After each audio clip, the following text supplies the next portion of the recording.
വില കുറച്ച് കുറഞ്ഞാലും ബസ് ഇപ്പൊ വിൽക്കാമെന്ന് വിചാരിച്ചത് ഇഷ്ടമുണ്ടായിട്ടല്ല. ഞങ്ങളുടെ എല്ലാ ഐശ്വര്യങ്ങളുടെയും കാരണം ഈ ഒറ്റ ബസ്സാണ്.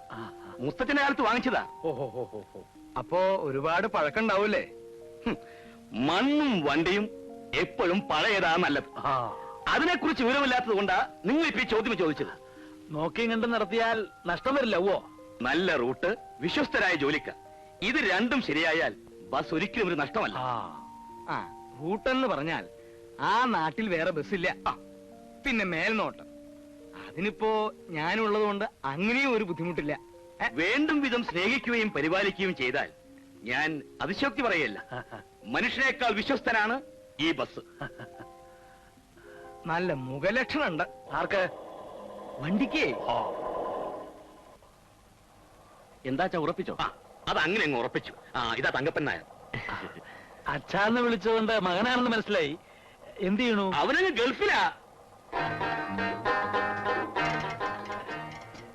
ഗൾഫിൽ എന്ത് ചെയ്യണു? എനിക്ക് സ്വന്തമായി ബിസിനസ്. എനിക്കിവിടെ 2-3 ഫ്ലാറ്റുകളുണ്ട്, ബെൻസ് കാറുണ്ട്, സ്വന്തം ബോട്ടുകളുണ്ട്, കപ്പലും ഉണ്ട്. കണ്ടാ തോന്നില്ലല്ലേ? സത്യത്തിൽ ഇവൻ ഗൾഫിൽ പോയതുകൊണ്ടാ ബസ് വിൽക്കാമെന്ന് വെച്ചത്. ആണായിട്ടും പെണ്ണായിട്ടും ഇവൻ ഒരുത്തനേ ഉള്ളൂ. ഞാൻ അകത്തേക്ക് ചെല്ലട്ടെ. കുവൈറ്റിൽ നിന്ന് 10-15 ഫോൺ കോൾ വരാനുണ്ട്. ചെല്ലെ വിളിക്കുന്നവരോട് മറുപടി പറഞ്ഞ് ഞാൻ തോറ്റു.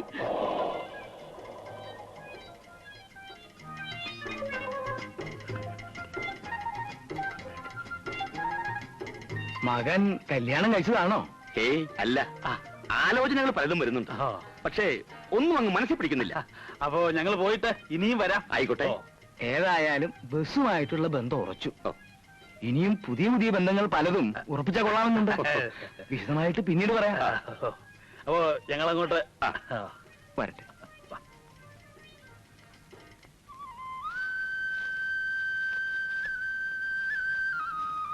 രമണി, ഇന്നലെ വൈകുന്നേരം വെള്ളം നനച്ചില്ലേ? നനച്ചോ? എവിടെ നനച്ചു? ദേ, ഞാൻ അച്ഛനോട് പറഞ്ഞു കൊടുക്കും കേട്ടോ. ഇതൊക്കെ വാടിയിട്ടുണ്ടല്ലോ. നന്ദിനി, മുതലാളി അമ്മ മേൽനോട്ടത്തിന് ഇറങ്ങിയതാവും.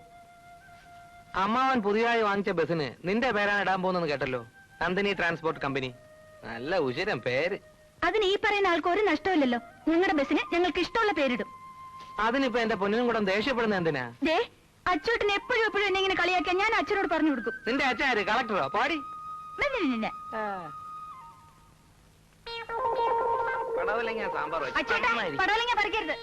എനിക്ക് ആവശ്യപ്പെട്ട 5 ഏക്കർ നിന്റെ അച്ഛന്റെ കയ്യിലാടി. അങ്ങനെ നിന്റെ അച്ഛൻ മാത്രം നിന്നാ പോരടി. കൈ ചുമ്മാരി സാമ്പാർ വെച്ചു. നിന്റെ അച്ഛൻ തങ്കപ്പൻ നായർ മാത്രം ഉണ്ടാ പോരാ. പിന്നെ സാമ്പാർ കൊതിനാണെങ്കിൽ ഞങ്ങൾ നോക്കിക്കോളാം. ഞങ്ങൾ എന്നാലും ദഹിക്കുമടി പടവലങ്ങയൊക്കെ. സമ്മതിക്കില്ല ഞാൻ. നോക്കിക്കോ, ഞാൻ അച്ഛനോട് പറഞ്ഞു കൊടുക്കും. പോയി പറഞ്ഞു കൊടുക്കും. 1 2 3 4 5 6 പടവലങ്ങ 2 വെള്ളരിക്ക. തെറ്റല്ലേ?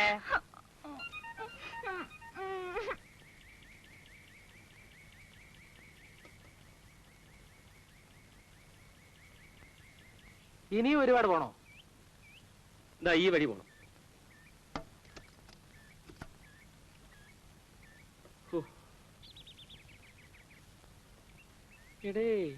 ഇവിടെ എവിടെ ആയിരുന്നല്ലോടെ? നിനക്ക് ഈ കണ്ടക്ടർ എങ്ങനെയാ പരിചയം? അത് ഞാൻ പണ്ട് വർഷാപ്പിൽ പോയിരുന്ന സമയത്ത് ഇയാള് പണിയെടുത്തിരുന്ന ബസ് അവിടെ റിപ്പയറിന് വരും. അന്നേ ഇയാള് ഭയങ്കര മോഷണമായിരുന്നു. മോഷണമായിരുന്നെന്ന് ഒരു 3-4 ബസ് മുതലാളിമാരെയെങ്കിലും ഈ രാഘവൻ കുത്തുവാളെടുപ്പിച്ചിട്ടുണ്ട്.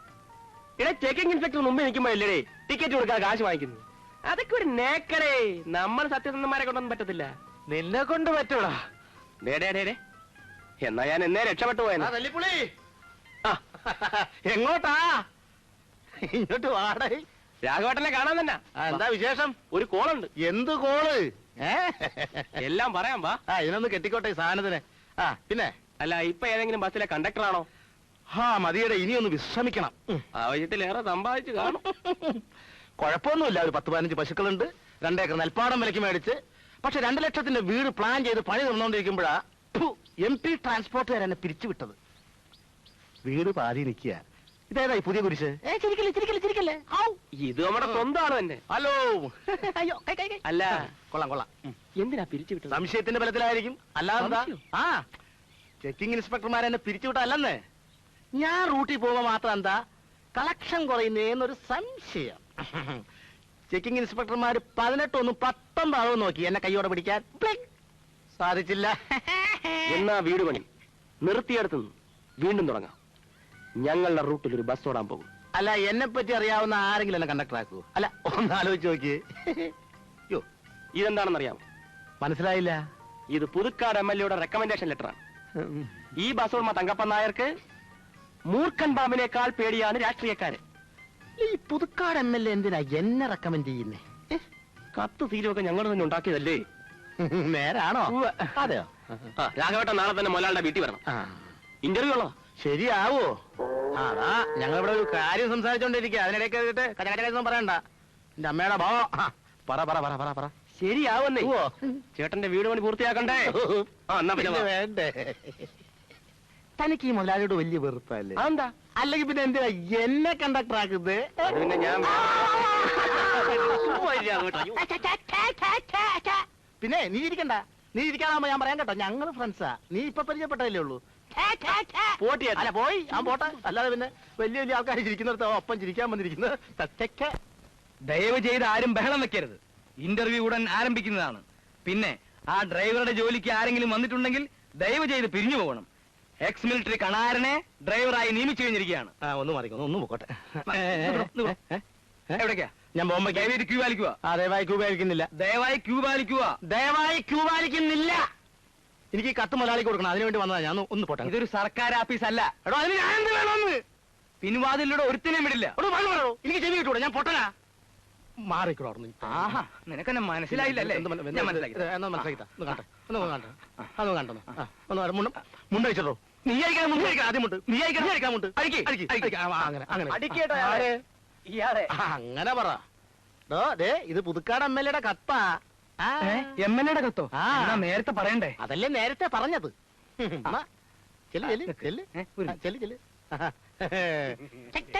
നീ ചിരിക്കണ്ട. നീ ചിരിക്കാറാകുമ്പോ ഞാൻ പറയാൻ കേട്ടോ. അല്ലേ മുതലാളി, ഒരു MLA കണ്ടക്ടർ ജോലിക്കോ? MLA കത്ത് ഇപ്പൊ എങ്ങനെ ഇരിക്കുന്നു?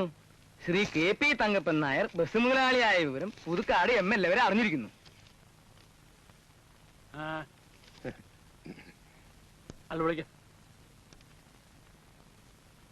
ഇത്രയും സത്യസന്ധനായ ഒരാളെ കണ്ടക്ടർ ജോലിക്ക് കിട്ടുകയില്ലെന്നാണ് MLA എഴുതിയിരിക്കുന്നത്. MLA പറഞ്ഞ ആളല്ലേ, സത്യസന്ധതയൊക്കെ കണക്ക് തന്നെ ആയിരിക്കും. നമസ്കാരം. രാഘവൻ. അതെ. മുൻകാല പരിചയം എന്ന് വെച്ചാൽ മുൻപ് എവിടെ ജോലി ചെയ്തിരുന്നു എന്ന് ചോദ്യം. ഞാൻ KSRTC-ലായിരുന്നു. എന്നിട്ട് എന്നെ അവിടുന്ന് പിരിച്ചുവിട്ടു. പിരിച്ചുവിട്ടോ? അതെ. എന്തിന്? തൊഴിലിനോട് കൂറ് കാണിച്ചതിന്. എന്ന് വെച്ചാൽ വ്യക്തമായി പറഞ്ഞാലേ മുതലാളിക്ക് മനസ്സിലാവൂ. എന്ന് വെച്ചാൽ ചുരുക്കി പറയാം, ട്രാൻസ്പോർട്ട് മന്ത്രി ഒരു ദിവസം പരിശോധനയ്ക്കാണെന്നും പറഞ്ഞ് വണ്ടി കയറി. അയാളുടെ കയ്യിൽ ടിക്കറ്റോ പാസോ ഉണ്ടായിരുന്നില്ല. തിരുവനന്തപുരത്ത് നിന്ന് പുറപ്പെട്ട വണ്ടി പട്ടത്തെത്തിയപ്പോ ഞാൻ മന്ത്രി ഇറക്കി വിട്ടു. പക്ഷേ ഇതേ വണ്ടി എറണാകുളത്തെത്തിയപ്പോ ഡിസ്മിസൽ ഓർഡർ തന്ന് ഡിപ്പാർട്ട്മെന്റ് എന്നെ ഇറക്കി വിട്ടു. പക്ഷേ അന്ന് എന്നെ അഭിനന്ദിക്കാൻ ഒരേ ഒരാളുണ്ടായിരുന്നുള്ളൂ, പുതുക്കാട് MLA. ആ ബന്ധമാണ് ഈ കത്ത്. കാര്യമൊക്കെ കൊള്ളാം. എന്ന് വെച്ചാൽ ഇതൊരു സ്വകാര്യ സ്ഥാപനമാണ്. നമുക്ക് വേണ്ടപ്പെട്ട ചില കക്ഷികൾ വണ്ടിയിൽ കയറിയാൽ അല്പം സ്വല്പം വിട്ടുവീഴ്ചയൊക്കെ ചെയ്യേണ്ടി വരും. അതിന് എന്നെ കിട്ടില്ല സാർ. എനിക്ക് ജോലി തരണ്ട. പക്ഷെ ഈ ഇരിക്കുന്ന സാക്ഷാൽ മുതലാളി തന്നെ ആയാലും ശരി, ടിക്കറ്റ് ഇല്ലാതെ വണ്ടി കയറിയാൽ ഞാൻ ഇറക്കി വിടും. എനിക്ക് ജോലി വേണ്ട. തൊഴിലാണ് എന്റെ ചോറാണ് എന്റെ തൊഴിൽ. ഇത് രണ്ടുമാണ് എന്നെ വഴിയാധാരം.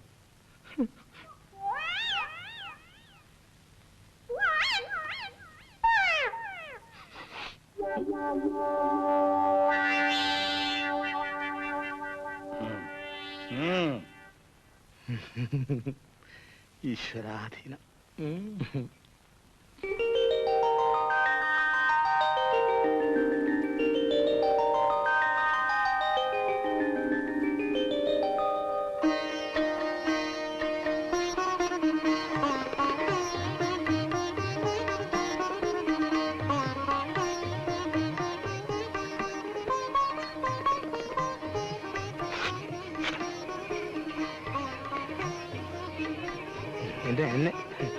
എന്നെ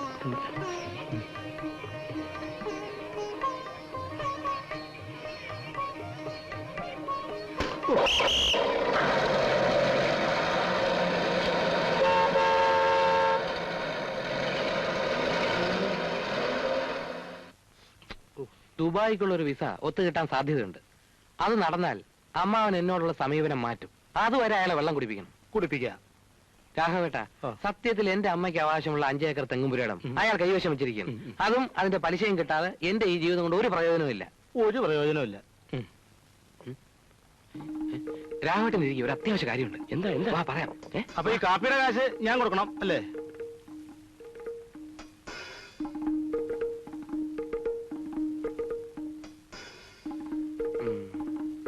ഇല്ലേ, ഞാൻ നേരെ അങ്ങോട്ടേ ഇല്ല. നിങ്ങൾ രണ്ടാളും അവരെ കാര്യങ്ങൾ പറഞ്ഞ് ബോധ്യപ്പെടുത്തും. അവിടുത്തെ കാര്യം നീ ഏറ്റോ, എന്നാ ഇവിടുത്തെ കാര്യം ഞങ്ങൾ ഏറ്റു. ശരി. ഒരാളെ അന്വേഷിച്ചു പോയിട്ട് അയാളെയും കാണാനില്ല. ഇതിപ്പോ ആരോട് ചോദിച്ചാലേ വഴി മനസ്സിലാവുക. അതിപ്പോ തങ്കപ്പൻ നായരുടെ വീട്ടിലേക്കുള്ള വഴി അവനറിയാം. പറഞ്ഞു കൊടുക്കട്ടെ. നമസ്കാരം.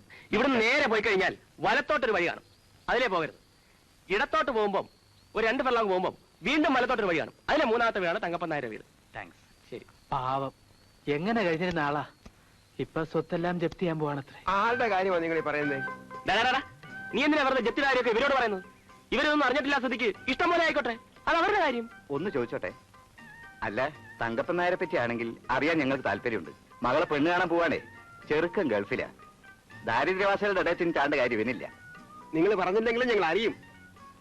എന്തോ നിങ്ങളുടെ മുഖത്ത് നോക്കി കള്ളം പറയാനും തോന്നില്ല. ഒരു പെൺകുട്ടിയുടെ ഭാവിയുടെ പ്രശ്നമാണേ. തങ്കപ്പൻ നായർ എന്നെ എല്ലാ സത്യവും നിങ്ങളോട് പറയും. ഒരു കാര്യം ചെയ്താൽ മതി. എന്ത് ചെയ്യണം? നിങ്ങൾ കല്യാണ പാർട്ടീസ് ആണെന്ന് പറയണ്ട. വെറുതെ സ്വത്തുവരെ അന്വേഷിക്കാൻ വന്നവരാണെന്ന് പറഞ്ഞ് സ്വയം പരിചയപ്പെടുത്തുകയാണെങ്കിൽ എല്ലാ കാര്യവും തങ്കപ്പൻ നായരെ എന്ന് തുറന്നു പറയും. ഓഹോ, പോകാം. ശരി.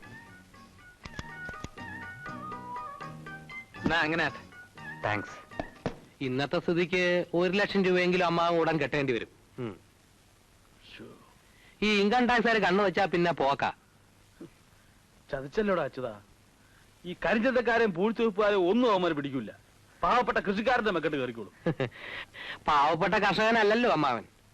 കള്ളപ്പണം ഒത്തിരി ഉണ്ടെന്ന് അവന്മാർ വിചാരിച്ചു വെച്ചിരിക്കുന്നു. ഞാൻ പറഞ്ഞില്ലേ അമ്മാവ, ഒറ്റ വഴിയേ ഉള്ളൂ. ഉള്ള സ്വത്ത് എല്ലാം കടത്തിലാണെന്നങ്ങ് പറഞ്ഞേക്കണം. കാല് പിടിക്കേണ്ടെന്നാ മടിക്കണ്ട.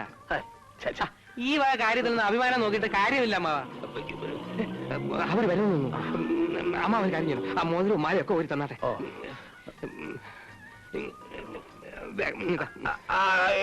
ഞാൻ വെച്ചോളാം, നീ പൊക്കോ. അവന്മാര് പുറത്തു പോകുന്നവർ അമ്മ ഒരു കാര്യം ചെയ്യണം. അമ്മായി നന്ദിനി പുറത്തു വരാൻ നോക്കണം. നമസ്കാരം. നമസ്കാരം. വരൂ. വരണം സാർ, വരണം സാർ. അങ്ങോട്ടിരി. നമസ്കാരം. അങ്ങോട്ടിരിക്കാൻ.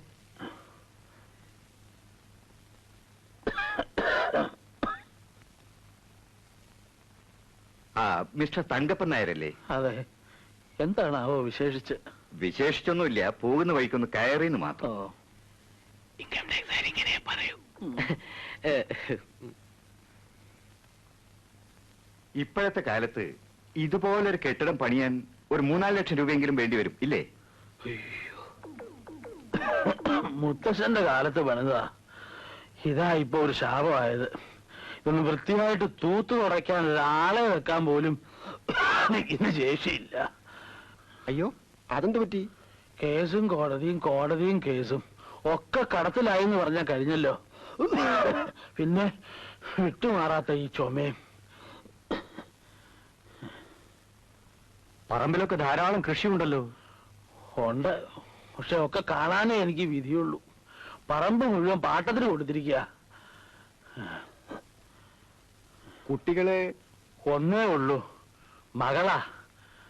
അവളുടെ ചികിത്സയ്ക്ക് തന്നെ വേണം മാസാമാസം നല്ലൊരു തുക. കുട്ടിക്ക് എന്താ അസുഖം? ഇന്നതൊന്നുമില്ല.